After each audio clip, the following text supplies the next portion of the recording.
ខ្សែភាពយន្តភាគបុរាណចិនដល់ល្បីក៏ក្រើកនៅក្នុងឆ្នាំ2011ចូលរួមសម្ដែងដោយតារាល្បីៗដែលទទួលបានពានរង្វាន់តារាឆ្នាំប្រចាំឆ្នាំ2010រឿងព្រះនាងរៀបអភិសេក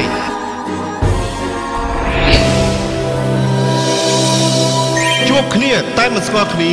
បង្កើតជាភាពស្អប់តែបង្កប់នូវស្នេហាការឌឺដងដោយពាក្យចាស់ថាស្អប់ជំពប់លើ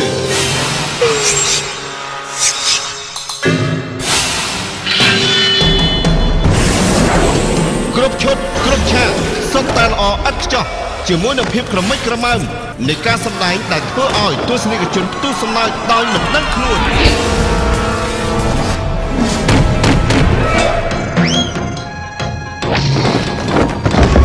ទាំងអស់នេះមាននៅក្នុងរឿងព្រះនាងរៀបអភិសេក